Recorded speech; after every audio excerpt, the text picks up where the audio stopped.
ഞാൻ നാട്ടിലുള്ള സമയത്ത് എനിക്ക് ഇങ്ങനെ നാട്ടുകൂടെ ഇങ്ങനെ മലയിൽക്കൂടെയും കാട്ടുകൂടെ ഒക്കെ പോണ ഒരു പരിപാടി ഉണ്ട്. എനിക്ക് ഭയങ്കര ഇഷ്ടമാണ് ഹൈക്കിങ്ങിനൊക്കെ ഇങ്ങനെ പോകാൻ വേണ്ടിയിട്ട്. ഒരു ദിവസം ഞാനിങ്ങനെ നമ്മളെ അടുത്തുള്ള മലയിൽക്കൂടെ ഇങ്ങനെ പോയിങ്ങാണ്ട് പോത്തങ്കാട് ഉമ്മച്ചങ്കാട് മൂന്നാമ്പളൂർ ഒക്കെ കറങ്ങി തിരിഞ്ഞാണ്ട് ഞാൻ വീട്ടിൽ വന്നുകൊണ്ട് ഉമ്മാനോട് പറഞ്ഞ ഞാൻ ഭയങ്കരമായിട്ട് കുഴങ്ങി. ഞാൻ ആ മുകളിൽ കൂടെ മലയിൽ കൂടെ ഒക്കെ പോയിങ്ങാണ്ട് ഹൈക്കിങ്ങിന് പോയിങ്ങാണ്ട് വരികയാണ് അറിഞ്ഞോളൂ. അപ്പൊ ഉമ്മ ചോദിച്ചു ഞാൻ എവിടേക്കാ പോയിനെ?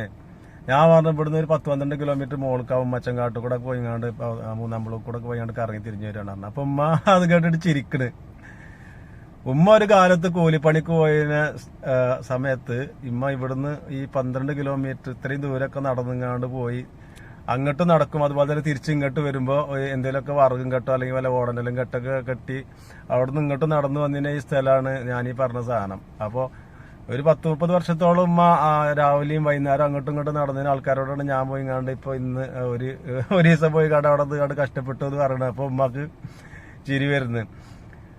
നമ്മളൊരു ഉപ്പയും ഉമ്മയൊക്കെ കാണുന്ന സമയത്താണ് നമ്മളൊക്കെ പോറ്റാൻ വേണ്ടിയിട്ട് നമ്മളെ ഉമ്മമാർ എത്രമാത്രം ഉപ്പമാരും കഷ്ടപ്പെട്ടിരുന്നു നമുക്ക് മനസ്സിലാവുള്ളൂ. അവരുടെ എത്രമാത്രം എഫേർട്ട് അവർ ഇട്ടിരുന്നു നമുക്ക് വേണ്ടിയിട്ടത്. ഇപ്പൊ നമ്മുടെ മക്കൾക്കും നമ്മളെ കുറിച്ചൊന്നും അങ്ങനെ ഒരു ബോധമൊന്നും ഉണ്ടാവില്ല. അവരും ഒരു സമയം കഴിയുമ്പോൾ ഇതേപോലെ ഉപ്പയും ഉമ്മയൊക്കെ ആയിക്കാണ്ട് വരുമ്പോഴായിക്കാരം അവർക്ക് മനസ്സിലാവുള്ളൂ നമ്മളൊക്കെ പോറ്റാൻ വേണ്ടി നമ്മളെ ഉപ്പയും ഉമ്മയൊക്കെ എത്രമാത്രം എഫേർട്ട് ഇട്ടിരുന്നു. എന്തായാലും എന്റെ പ്രിയപ്പെട്ട ഉമ്മ നാട്ടിലാണ്.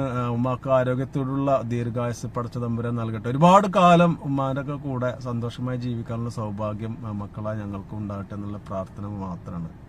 ഉമ്മ, ഐ ലവ് യു ഉമ്മ.